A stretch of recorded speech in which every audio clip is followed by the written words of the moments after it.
Cool. So thanks so much. Thanks everybody. Thanks Nassera. Thanks Lene. Thanks Virginia. And thanks Eunice. Thanks for joining the call. And we're really happy to have you over to discuss today's podcast on the impact that we think sustainability has on businesses. Just for context of why we gather here today is to explore the curious question of how sustainability has been integrated in the business model of various businesses. And we will, of course, in the course of this call, experience how each one of you represent different industry sectors. And we'd be very curious and eager to learn how you have been able to do it in your journey and what impacts you see, and of course, the learnings within that experience as well. I will start by asking perhaps Nassera, and then we'll follow on with each one of you on your personal role within the organization. What does your organization do? And what does sustainability mean to you personally? Thank you, Deepak. So hi, everyone. My name is Nassera. So role-wise, I'm heading up the sustainability team at Coloplast. It's also the role to drive the strategy on sustainability across the company, and at the same time support, you could say we have around 14,000 plus employees on how do we make a resilient and sustainable company for the future. I'll actually start with what does it mean personally to me, because a very long time ago as a child, I was standing on a landfill site in the city of Mumbai in India, where I come from. And that landfill site had actually been converted to a nature park. So very early on in my life, what I could understand was if we have to be living in this world, we have to be in tune with nature. And what comes from nature has to go back to nature. And I think, though I didn't know the term sustainability or circularity or anything of that sort, that was what my upbringing, you could say, came across. And then I had the opportunity. I mean, I've been in Denmark for many years and have been looking at waste management, resource management. But when I came across working for a company like Coloplast, and just in simple terms, Coloplast is a medical device company. We are trying to make life easier for people that have very chronic, very private healthcare systems or issues. And it's our responsibility to provide them services and solutions or products that can make them live a better life. So just an example, these are patients that have stomas. So, we have products for ostomy care or like catheters that you can use. So continence care, wound care. So people who've had really wound and skin care and voice care as well. So we have also voice prosthesis and voice stomas. So when I came here, to be honest, I don't understand these products per se, or I didn't understand the users initially. But then I started talking, and as we were earlier also discussing, Lene, we had a chance to meet with some of these users. And in fact, actually, we have a really nice chance to work with one of them who's been in Coloplast for many years, and she is a ostomy care user. And when I talked to them, they talked about how difficult it was for them to lead a normal life if they didn't have these products. So it was really, the understanding came to me about these are not nice to have, this is a need to have. So even though I personally believe that we should be in tune with nature, this is also a product that is needed for our users. They live with these chronic conditions and we want to support them. So then I think that merging took place where I said, okay, my agenda of wanting to make a sustainable future, whilst here we are users who need these products, they can blend really well. And then together with everyone here in the company and also the other stakeholders that we have, external stakeholders, we can help such users also live a better life, and we can make sustainability easy for them. We can provide them the right solutions, and that can actually help. So that's basically, I can say that's my role, working with everyone here and supporting users. And out of context, I mean, this is something I really like when our CEO says it out loud. Every second you have around 47 people around the world that actually need you could say a chronic care product as such. So that's a lot. Sure. And we're trying to make life easier for them. Thanks, Nassera. Thanks for sharing that. Really appreciate that experience. Thank you so much. Lene, how about yourself? Yeah, thanks. Thank you, Deepak.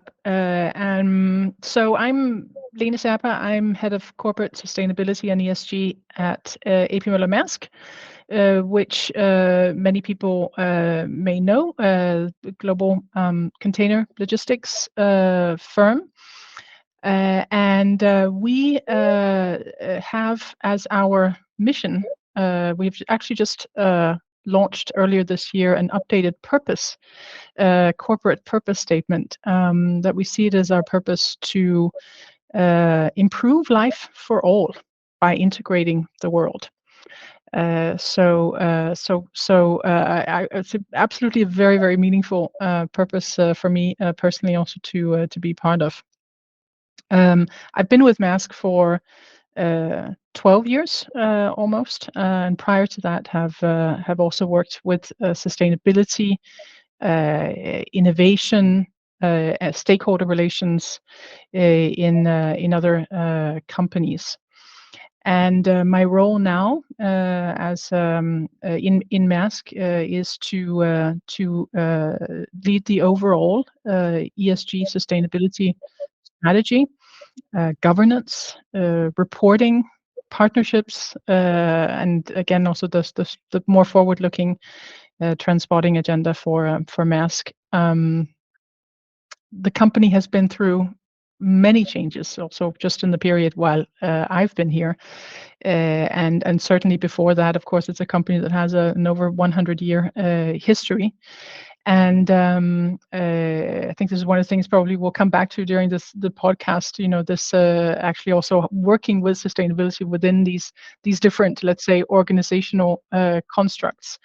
But I think personally, what really drives me, motivates me, is to be part of a company that has, through its by virtue of its business model, by virtue of its scale and ability to take leadership within its sectors, shipping and logistics, to really contribute to making a meaningful impact for the world, right? By decarbonizing logistics, but also ultimately by making a difference for people, right? By making it simpler and more sustainable to trade and to have access to what we believe are the benefits of global trade. Sure. Thanks a lot. Thanks for sharing your experience, Lena. We'll come back to some of the things you bring in, because I'm particularly interested on this mission statement that you shared of integrating people to improve lives. And I focus on this because there are both sides to it, because there is impact created both in terms of trade, bringing people together, getting more goods moving within and across the world, but that itself also has like an environment impact. So will be interesting idea to explore how we find meaning within that. But thanks a lot, Lene, for sharing that. Virginia, be eager to hear your thoughts. Yes, thank you, and hi everyone. My name's Virginia Dundas, and I am heading the Climate and Strategic Environment team here at Ørsted. We're responsible for setting the direction that the company has within these areas, and we work together very closely with our senior leaders, but also across the business, and making sure that we have the right programs and practices in place to do that. And I guess my personal motivation for working with sustainability and climate, it's I guess no different than what Nassera and Lene have shared. I'm a purpose-driven person, and I get up in the morning by thinking that I help to create an impact that is bigger than myself and what is around me. And I'm deeply, deeply motivated by coming to work here at Ørsted to help create a world that runs entirely on green energy. That's what drives me, that bigger sense of purpose and contribution to the world and to make the world a better place. And I guess that gives me a segue to present who Ørsted is and what we do. And Ørsted is, as I like to say, in the business of fighting climate change. And the way we do that is that we deploy green energy across different technologies, and we help our many different customers, both government customers, but also private customers, to decarbonize and achieve their climate goals. We are today the leader in offshore wind, responsible for 1/3 of the total installed capacity out there in the world. And we have a growing portfolio of onshore wind, solar, PV, batteries, and also green hydrogen and green fuels for the sectors that are more difficult to electrify and decarbonize. And on that way, I can mention that Ørsted and Maersk, that is also sitting at the table here, we have a partnership where we'll be delivering green methanol in the US Gulf Coast to sort of help power some of the new vessels that Maersk will have to connect people and improve the world and the people around everyone. So that is our purpose and that is what we do today. Ørsted is today the first energy company to have a net zero target approved by science. That means that, and across all three scopes, scope 1, 2, and 3. So we want to decarbonize our full entire value chain by 2040. And that means that our roadmap towards that is in line to what science says it's needed to sustain the world as we know it today. We have been recognized as the most sustainable energy company in the world for years in a row by Corporate 100s, and that's a great testament and a great recognition to the changes that Ørsted has also undergone over the last 10 plus years, and the role that it plays in society.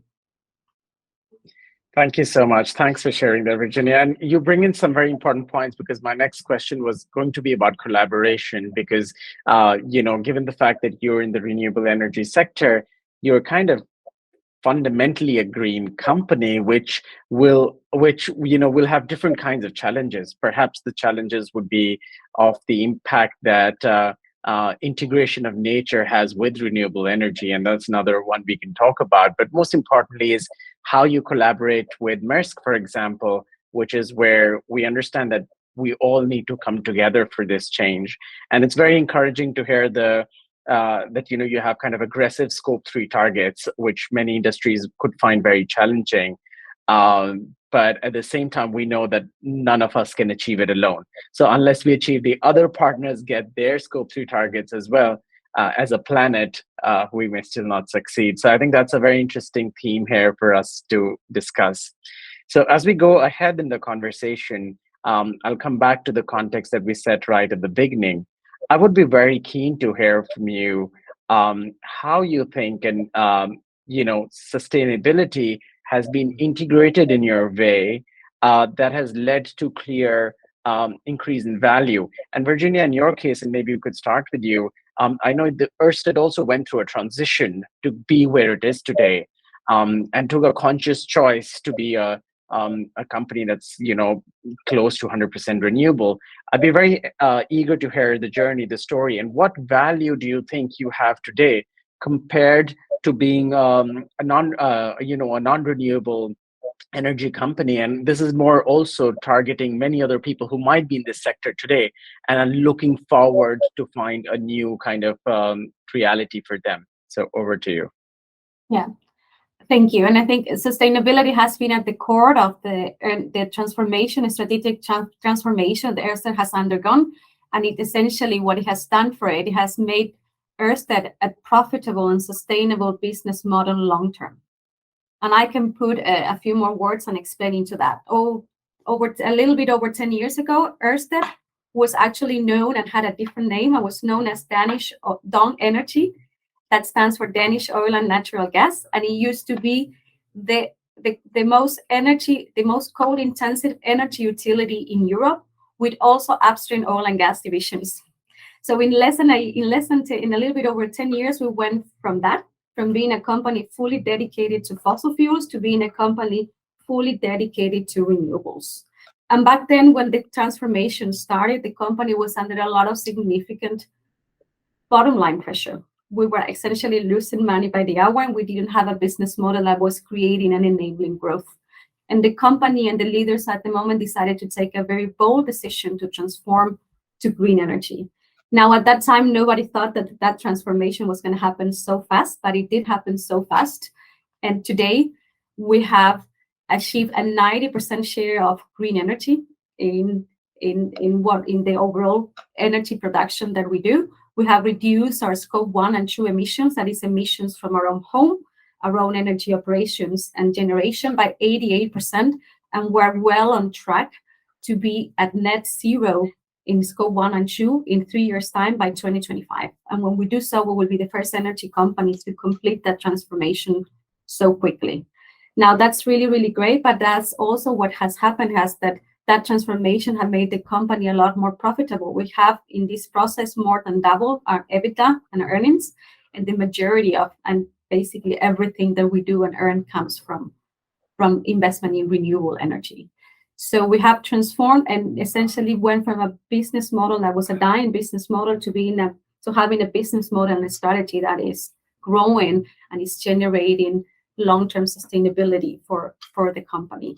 That's been a key thing that sustainability has done. And now moving forward, there is another key aspect that sustainability is doing, which is to help to create differentiation. As we continue to grow, we want to consolidate our position as a leading renewable energy. We have the ambition to be the world's leading renewable energy company in the world by 2030, and sustainability has been identified as a key differentiator for us to create in the market, and that is what we're working. So if I can say in a summary, 3 headlines: business model is sustainable and profitable long-term, and differentiation in the market. Thanks for sharing that, Virginia. And I think there is such a rich learning here for a lot of companies that might find themselves in a situation where their core business model is somewhere in contradiction to maybe the environment or other sustainability aspects. And we tend to usually think when we're in this situation that there is no way out, because if we don't change, we may not, if we change, we will not be in business, basically. And it's very interesting to see in reality how Ørsted was able to make this transition happen. Now, Lene, it becomes very interesting here to bring you into this discussion, because I would say you're in that spot today, perhaps, because a large part of the logistics industry has not essentially been fundamentally decarbonized. I would say majority of the fuel still is non-renewable. How does it look for you, and how do you think you would kind of talk about sustainability as a value driver within your business today, and have you realized it, or are you in the journey for it? Yeah, so I can also actually maybe start by taking a little bit of a step even further back, right? Because Maersk in the past, when I started in Maersk 12 years ago, Maersk was a conglomerate, including both shipping and also oil and gas companies, Maersk Oil. And that meant that we were both operating in quite different business areas. And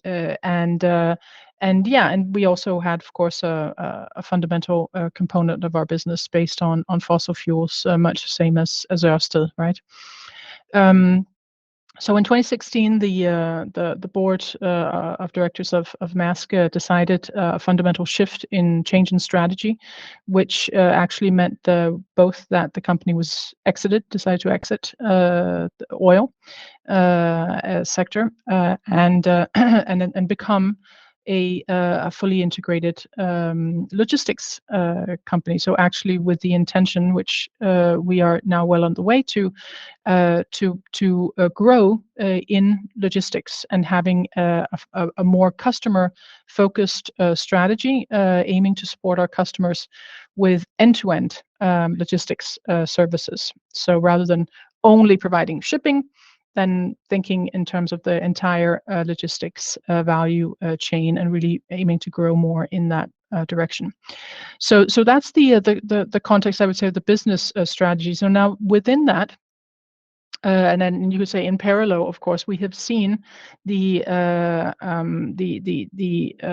increased momentum around expectations for companies to deliver on sustainability. We have seen the increasing recognition that climate change is not. I would say it's just not just change; it's actually an emergency, right? We're in a climate crisis, and we need to actually accelerate our response to that. And this is also becoming an increasing recognition of a potential long-term risk to business models, right? So there is, I would say, a combination of a recognition that we, as a leader in particular in the shipping industry, which in and of itself, the entire shipping industry contributes about 3% of all global emissions today. It has a major impact. It is a so-called hard to abate sector because it's quite challenging, long-term asset cycles, etc. Not easy to decarbonize, and we have our major footprint is in our scope 1, right? Still, it's still about 60, over close to 60% of our carbon footprint is within our own operations because of the big impact of bunker fuel. So, in increasing, definitely recognition that we have a responsibility because we are part of the problem. We must also be part of the solution to actually decarbonize the industry. But also, as I was alluding to, also a recognition that this long-term could also be a potential risk to the business model if we do not decarbonize. We do see, we believe there will be more focus on carbon taxation and other measures. And then opportunity, finally, right, to help our customers decarbonize their supply chains because we are part of their scope 3. So all of this comes together, then also creates this momentum for us to really step up and have very ambitious climate targets. We set a net zero target as the first in the shipping industry back at the end of 2018. We said we would be net zero by 2050. Since then, we have actually been able to take some very significant steps in finding the green fuels, where we have selected methanol as green methanol. We believe is the best choice for us to make an impact in this decade.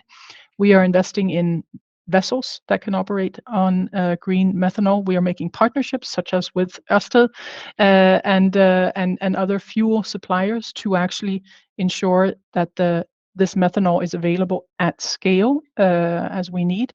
To the point when we are now able, earlier this year, we were actually able to announce an accelerated net zero ambition. So we now say by 2040 we will be net zero across all scopes 1, 2, and 3. We're also committed to setting a science-based target, but we're actually waiting still for the Science-Based Target Initiative to finalize the methodology that will allow us to actually get a fully validated science-based target. So those are, I think, some of the key points in our transformation so far. So we definitely recognize, right, this need also to transform our industry to be relevant and sustainable for the future. Thanks for sharing that, Lene. And I think I took this point on the opportunity. As I was made aware, 2/3 of your top 200 customers have very serious targets on net zero. So your participation and partnership with them gets impacted directly. Yes. And I've seen as an opportunity, the impact could be massive. And that's a very optimistic view to look at how, all of us can kind of fit into each other in this goal together. Lovely. Nassera, over to you. What are your thoughts here? I think it's great that I'm hearing from Lene and Virginia and Tony, listening to what Maersk and Ørsted is doing. I will turn it around a little bit, saying we talk a lot about decarbonization and climate, and that's extremely important to us as well. And I'll get to it, why and how. But let's take in Coloplast as a medical device company working with these users who really need the products. If you go back to that, the core of our business itself is in a way contributing towards making their life easier. So if we take steps towards or looking at the overall picture of sustainability and also focusing, putting some emphasis on the UN Sustainable Development Goals, where good health and well-being is one of the key ambitions of the SDGs. The business of Coloplast itself is contributing to that. I mean, we want to enable more users across the globe that have chronic conditions and also support healthcare systems. I mean, in the last couple of years, we've seen how much healthcare systems have been, challenged and pushed So our ambition is also that we can enable them. So the overall strategy of Coloplast is taking this aspect of sustainability into consideration.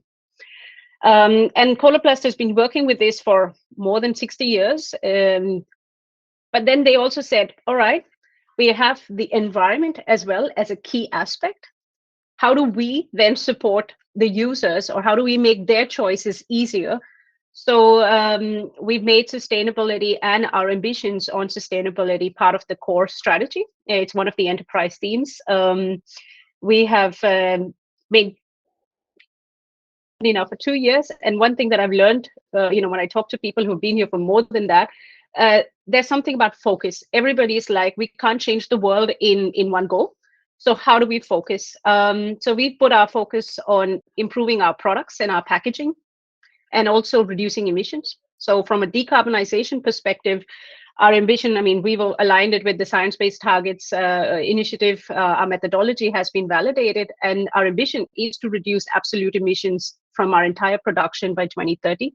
So how do we use renewable sources of energy, both for heating, for electricity? And this is also where partnerships come into play. And, we're all sitting here in the right value chain setting. But we've made scope 3 targets as well. So the products that we will provide to our users, the ambition is that they should have half the carbon footprint by 2030. So we're per product, we should have 50% less emissions. And this we can only do when we collaborate. When we talk to our suppliers, we talk to the value chain partners, as you have the two of people out here. How do we get the best agreements in place? How do we then work together? And that's kind of the work that's ongoing at this moment. But the other aspect is, that's the core, that's the products. How do we improve products and packaging? How do we think or rethink business models?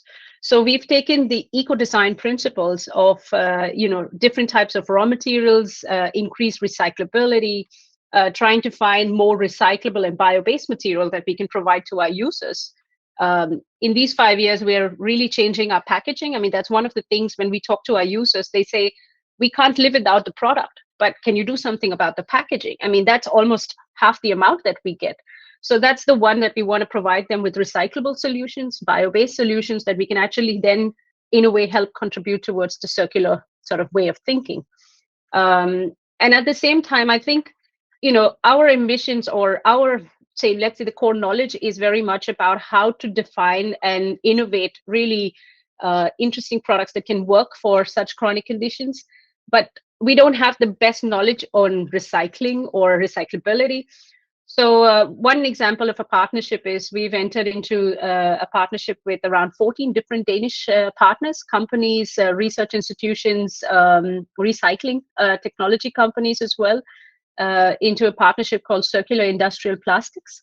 It's called SIP, and it's funded by the Ministry of Environment here in Denmark. And the idea here is trying out different types of products and changing business models. So can we actually, when we provide a product to our user, recycle this in the whole value chain? So that's where we're putting our emphasis on. And since it's part of the core strategy, there's enough funding that has been allocated to increasing our internal resources that will work towards this, investing in the right renewable energy technologies. And at the same time, we can see that this is what our users want. So it's also the best business model, because if we want to stay alive as a company and grow, we have to work with the people who are using it. So that's I would say the core of how we're working with sustainability. And we've been doing a lot already within scope 1 and 2. That's also an initial place to start. Already in this challenging times, we have converted a lot of our heating away from fossil-based to renewable sources. And at the same time, now we're working with our suppliers to how do we, set targets together with them in the value chain as well. So really working towards decarbonization in that aspect. Thanks for sharing that, Nassera. And I'm aware that you have very aggressive scope 3 targets as well, reducing it by half by 2030, which I think, given your industry, means a lot of collaboration, partnership, right? Because you need to get that amount of trust from others to be able to achieve your own scope 3 emission targets. Would you like to talk about any challenges or demands that you see? And we'll kind of use this as our kind of closing remark.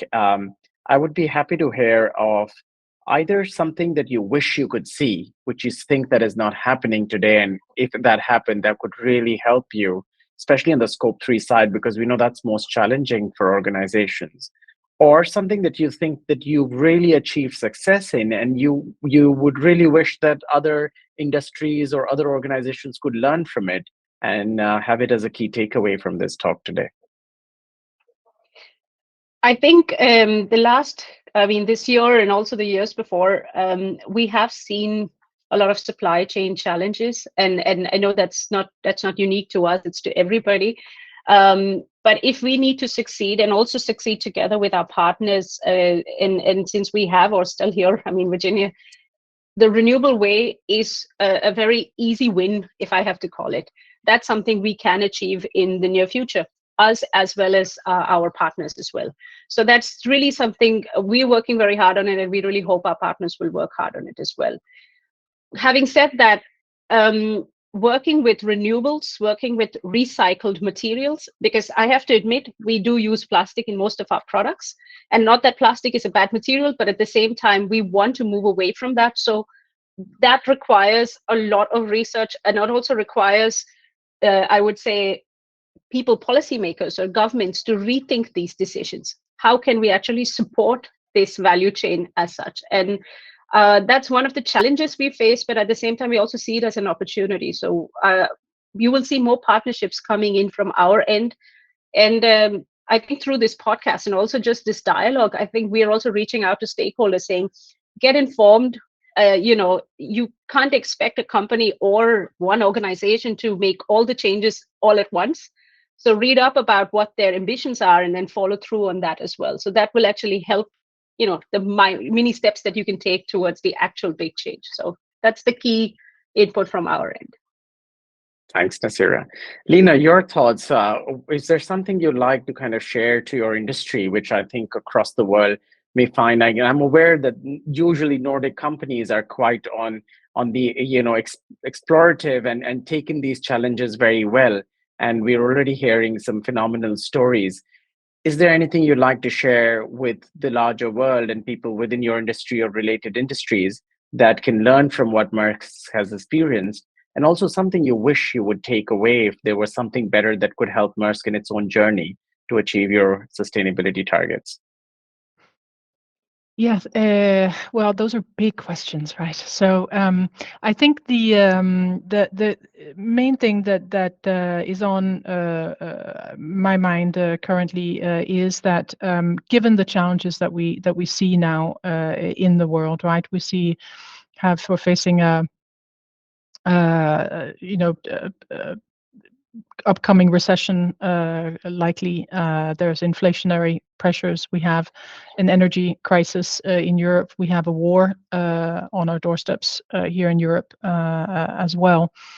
The supply chain disruptions continuing. All of this, and perhaps most importantly in this context, the energy crisis could create a worry that of some backtracking, right, from countries, from businesses, organizations on climate commitments. I think it will be very interesting to see what happens over the next few weeks at the COP27 in Egypt.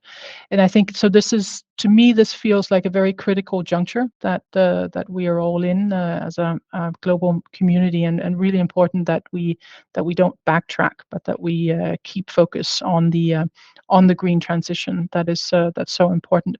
At the same time, I think it's also really important to keep a focus on the fact that it needs to be a just transition, that we need to have people at the center of it, and even wider environmental impacts as well, right? So I think it's so important. We've been talking a lot about climate and decarbonization today, but in fact, if you also look to Maersk's work, we have a sustainability focus. We have an environment, social governance strategy, and I think that the same goes for, I hope, the the way that world leaders will continue to work with sustainable development, and really also putting a focus across the 17 development goals that we all must continue to aspire to, right? So I think maybe that's the main thing that I would like to raise a flag for at the end here, is so that I hope the world will remain focused and take stock of what needs to happen still to achieve the Sustainable Development Goals. Thank you. Thanks for that very important thought, Lene. Virginia, happy to hear your thoughts. I think I'd like to build up on what Lene just mentioned. We are at a turning point in the world. We are at a very critical time. And I think that one of the most important things that we can do is, at least what I say from my side, is continue to demand green energy. If we do so, we can accelerate the build out that the world really needs to both help combat the climate change crisis, the biodiversity crisis that we're in, and also help to create energy independence, in particular in areas and sectors where we are quite affected by geopolitical pressures and a war, as Lene also mentioned here today. And if green energy is built out right, it has the ability to enhance nature, it has the ability to also create jobs, and it has the ability also to boost socioeconomic development there in the local communities where we operate. And those are really, really important things in today's world, because yes, we've been talking a lot about climate, but there's people in this world, and there is nature, as Nassera also mentioned very early today in the conversation, that it's really, really important, and it keeps the world and life in balance as well. So we need to think holistically, and we need to think what is the best thing that we can do here to help out. And we have a business that can help a little bit with most of that, but we need more people to demand green energy, and we need governments to accelerate the build out. Thank you. Thanks for sharing that. Thanks a lot, everybody. It was a real pleasure to speak with all of you, and I think there's lots of interesting learnings we've taken here. And I wish you all a lot of success. And I think it's all of us come together. That's our big learning, is how we all integrate together towards common goals to achieve this as a global community. Thank you so much for your time, and wish you all the best. Thanks.